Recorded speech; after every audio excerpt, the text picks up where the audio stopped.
जनता ने किस लिए चुना इनको? भ्रष्टाचार करने के लिए, 4 लाख की कोठी बनाने के लिए, जमीन खरीदने के लिए, प्लाट खरीदने के लिए, विकास कार्य के लिए चुना गया है इनको। विकास कार्य कहाँ इन्होंने करवाया बताइए आप मुझे। इन्होंने तो भ्रष्टाचार करके आय से अधिक संपत्ति अर्जित की है, उसकी जांच भी हो रही है, ईडी से जांच हो रही इनकी।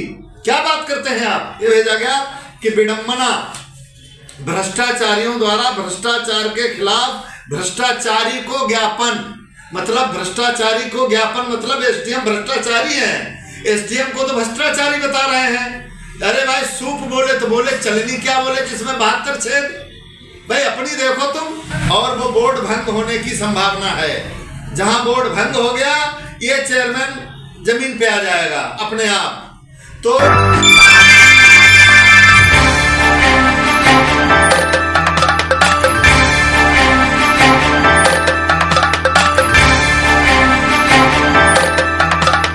आपका शुभ नाम? मेरा नाम विनोद तिवारी है। मैं राष्ट्रीय ब्राह्मण महासंस्था का प्रदेश अध्यक्ष हूँ। और आप लोग क्या मुझसे पूछना चाहते हैं पूछिए। आप ये जो एप्लीकेशन लिए हुए हैं ये किस संबंध में है, तो विस्तृत बताइए। विस्तृत ये है कि नगर पालिका परिषद मोहंदी द्वारा विगत 2022 में जब से नगर पालिका परिषद का चुनाव हुआ है, अध्यक्ष चुने गए हैं, सभासद चुने गए हैं, तो नगर मोहंदी में बहुत बड़ी तादाद में यहाँ पर अतिक्रमण चल रहा है। अतिक्रमण हटाने का काम नहीं हुआ। मैं हाई कोर्ट गया, हाई कोर्ट ने आदेश किया, हाई कोर्ट के आदेश की कॉपी मैंने डीएम साहब को दी, एसडीएम साहब को दी, लेकिन किसी के कान पर जू नहीं रेंग रहा है। हाई कोर्ट के आदेश को कोई मानने के लिए तैयार ही नहीं है। अब मैं तो एक जनरल आदमी हूँ। अब नगर पालिका परिषद के 16 सभासदों ने, जो आधे से अधिक हैं, 16 सभासदों ने एसडीएम महोदय को समाधान दिवस के दिन ये नगर पालिका में फैलते भ्रष्टाचार के संबंध में जांच करने के आदेश दिए हैं। जब नगर पालिका परिषद के सभासद ये बात बोल रहे हैं तो आम आदमी की बात क्या होगी। तो अब मेरे संज्ञान में आया है कि करीब 20 सभासद ये अपना सामूहिक त्याग पत्र देने जा रहे हैं डीएम को, और वो बोर्ड भंग होने की संभावना है। जहां बोर्ड भंग हो गया ये चेयरमैन जमीन पे आ जाएगा अपने आप। तो इस चेयरमैन ने जितनी गंदगी फैला रखी है, अभी एक देखिए व्हाट्सएप पे भेजा गया, ये मैं आपको बता रहा हूँ क्या भेजा गया है। 1 मिनट रुके रहिए बस। ये भेजा गया कि विडंबना, भ्रष्टाचारियों द्वारा भ्रष्टाचार के खिलाफ भ्रष्टाचारी को ज्ञापन, मतलब भ्रष्टाचारी को ज्ञापन मतलब एसडीएम भ्रष्टाचारी है, एसडीएम को तो भ्रष्टाचारी बता रहे हैं। अरे भाई सूप बोले तो बोले, चलनी क्या बोले जिसमें 72 छेद। भाई अपनी देखो तुम। श्रीमान जी, मैं एक बात आपसे पूछना चाहता हूँ कि चेयरमैन को नगर की जनता ने चुना है, ना कि सभासदों ने। इस बारे में आप क्या कहना चाहते हैं? तो जनता ने किस लिए चुना इनको? भ्रष्टाचार करने के लिए, 4 लाख की कोठी बनाने के लिए, जमीन खरीदने के लिए, प्लाट खरीदने के लिए, विकास कार्य के लिए चुना गया है इनको। विकास कार्य कहाँ इन्होंने करवाया बताइए आप मुझे। इन्होंने तो भ्रष्टाचार करके आय से अधिक संपत्ति अर्जित की है, उसकी जांच भी हो रही है, ईडी से जांच हो रही इनकी। क्या बात करते हैं आप? और पूछिए मुझसे। जनता ने चुना है, जनता ने इनको विकास के लिए चुना है कि ना कि भ्रष्टाचार करने के लिए चुना है। भाई सभासद रो रहे हैं, सब अपने आप पी गया है पैसा। भाई क्या आप लोग बात कर रहे हैं? 50 बीघे कृषि योग्य भूमि खरीदी है, प्लाटिंग करी है, ये कहाँ से की है? ना 2 पैसे की नौकरी है और ना तो कोई व्यवसाय है। कहाँ से पैसा आया है? अरे अब बता रहे हैं विडंबना है, भ्रष्टाचारियों द्वारा भ्रष्टाचार के खिलाफ भ्रष्टाचारी को ज्ञापन। भाई वाह, क्या बात है। अपना मुंह मियाँ मिट्ठू, ये बात हो रही है बताइए। अरे भाई वो बोले तो ठीक भी है, जो भ्रष्टाचार चरम सीमा पे पहुंचा रखा है। भाई सभासद का कहना है कि यहाँ पर इन्होंने गलत नियुक्तियां कर रखी हैं, इन्होंने गलत नियुक्तियां कर रखी हैं। जो सामान क्रय किया गया उनकी जांच की मांग की है, जो लोहा लंगड़ बेचा गया उसकी जांच की मांग कर रहे हैं। तो भ्रष्टाचार नहीं और क्या है ये? श्रीमान जी, मैं आपसे पूछना चाहता हूँ नगर पालिका में आज से विगत 17 वर्ष पूर्व 57 कर्मचारी जो थे शासन द्वारा नियुक्त थे। प्रेजेंट टाइम में 6 कर्मचारी थे, 7 कर्मचारी थे, उसमें उदित सैनी का अभी निधन हो गया है, एक हंसराम का निधन हो गया है।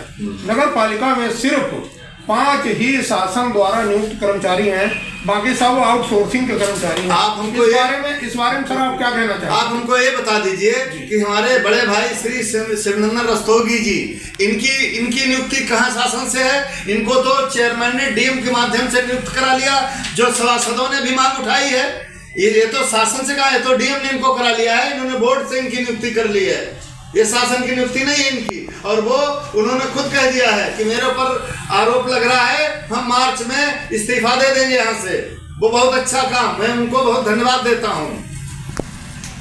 श्रीमान जी, उनका मार्च में कार्यकाल ही पूरा हो रहा है, 10 साल के लिए हुए थे जी। नहीं, ये नहीं आप समझ रहे हो। चेयरमैन इनको पूरे कार्यकाल तक काम लेता है इनसे, लेकिन उनके लिए ऊपर से उनको अल्टीमेटम दे दिया गया है कि आप हट जाइए, नहीं तो रिकवरी हो जाएगी आपकी। इसलिए वो हट जाएंगे खुद। अब चेयरमैन नहीं रोक पाएंगे उनको। अभी कुछ दिन पूर्व आपने एक हाई कोर्ट में रिट डाली थी अतिक्रमण को लेकर के, उसमें कहाँ तक प्रगति हुई है, उसमें कहाँ तक पहुंचे हैं आप? भाई इस बारे में कुछ अवगत कराने कष्ट करें। भाई देखिए, चेयरमैन भाजपा का आदमी है, भाजपा की सरकार है, वो उसका कहना है कि हाई कोर्ट हमारे यहाँ कूड़े में पड़े रहते हैं। ये मैंने लिख के भी दिया है। जब हाई कोर्ट को कूड़े में डाल रहे हैं, हाई कोर्ट के आदेश को, भाई डिवीजन बेंच का ऑर्डर है, उसमें नगर पालिका परिषद के वकील ने ही उसके आधार पर हमारे वकील ने विड्रॉ की, और हाई कोर्ट ने कहा है कि जितना भी अनऑथराइज अवैध अतिक्रमण है उसको हटा दिया जाए। तो ये हमने 16 जनवरी 2025 का ऑर्डर है। मैंने डीएम साहब को कॉपी दी, मैंने एसडीएम को कॉपी दी, हमने नगर पालिका में दी। तो ये हाई कोर्ट के आदेश को नहीं मान रहे हैं। भ्रष्टाचार ने इतनी इनके ऊपर पट्टी बांध दी है यहाँ पे कि इनको हाई कोर्ट का आदेश नहीं दिखाई दे रहा है। भाई वो तो उसकी गलती नहीं है, वो पढ़ा लिखा आदमी है नहीं, अंग्रेजी जानता नहीं है, तो क्या हाई कोर्ट के आदेश को पढ़ेगा? भाई डीएम साहब को पढ़ लेना चाहिए, डीएम साहब को पढ़ लेना चाहिए, इनको तो पढ़ना चाहिए कम से कम। इस संबंध में आपके डीएम साहब से भी कुछ बात रही, डीएम साहब और डीएम साहब से भी कुछ बात हुई होगी, मैंने तो क्या उसमें क्या तथ्य निकले? भाई डीएम साहब तो आएंगे नहीं यहाँ कराने के लिए, डीएम साहब ने इनको फॉरवर्ड कर दिया, एसडीएम साहब ने भी इनको फॉरवर्ड कर दिया। सभा के नगर पालिका में इकट्ठा हो गए हैं, काम कर नहीं रहे। अब हमारा मुख्य मामला है, मैं कंटेम्प्ट ऑफ कोर्ट करने जा रहा हूँ। नहीं तो डीएम साहब ने फॉरवर्ड कर दिया, डीएम साहब ने फॉरवर्ड कर दिया है, तो फिर ये मतलब उन लोगों का आदेश नहीं मान रहे? भाई नहीं मान रहे तो आप लोगों की भी लायबिलिटी बनती है। आपने क्यों नहीं उनका वाइट ली जाके कि आपके यहाँ विनोद तिवारी ने जो हाई कोर्ट का आदेश प्राप्त कराया उस पर क्या कार्रवाई की गई? आप इसका अनुपालन करेंगे कि नहीं करेंगे? ये आपकी ड्यूटी है, हमने तो भेज दिया है। नहीं, जैसे आप कह रहे हैं कि डीएम ने फॉरवर्ड किया है, डीएम साहब ने फॉरवर्ड किया है, बिल्कुल हाँ, लेकिन पालन ही नहीं कर रहे हैं। भाई देखिए, ये वोट बैंक का मामला है, इसीलिए वोट बैंक के चक्कर में ये हटा नहीं रहे। हमको ये चीज मालूम चली है आपके जरिए से कि डीएम साहब ने जो फॉरवर्ड किया है, डीएम साहब ने फॉरवर्ड किया है। अगर वो वाइट अपनी देंगे, उनसे फोन पे बात की जाएगी, वाइट देंगे तो उनकी वाइट लेंगे, उनसे जानकारी लेंगे। 18 तारीख को एसडीएम साहब को व्यक्तिगत तरीके से दिया, उनको पंजीकृत डाक से भेजा डीएम साहब को। तो आप डीएम साहब से भी पूछ सकते हैं और एसडीएम साहब से पूछ सकते हैं कि हाई कोर्ट का आदेश आपको मिला कि नहीं मिला, मेरा प्रार्थना पत्र मिला कि नहीं मिला, मैंने सूचना के अधिकार में मांगा कि नहीं मांगा। तो ये 16 सभासद आप बता रहे हैं, ये किस कारण त्याग पत्र देने जा रहे हैं? इसलिए देने जा रहे हैं कि इनको अपने अपने वार्ड में विकास कार्य के लिए कोई धन नहीं उपलब्ध कराया जाता है और ना विकास कार्य कराया जाता है, ना इनकी कोई सुनी जाती है। तो इसलिए ये जो है इन्होंने 15/2/2025 को समाधान दिवस पर एसडीएम महोदय को एक 7 बिंदु का ज्ञापन दिया है, तो उस पर जांच चल रही है। वायरल है वो 8 बिंदुओं पे है शायद। 7 बिंदु हैं, 8 है शायद। हाँ 8 बिंदु, 8 ठीक 8 बिंदु हैं। तो मेरा यही कहना है कि देखिए, अब जो ज़्यादा दिन तक पद पर रहता है उसका दिमाग खराब हो जाता है। अब दिन बहुत करीब आ गए हैं जो सत्ता परिवर्तन होने वाली है, नगर पालिका की सत्ता परिवर्तन होने जा रही है, अब इसमें देर नहीं है, बस ये है।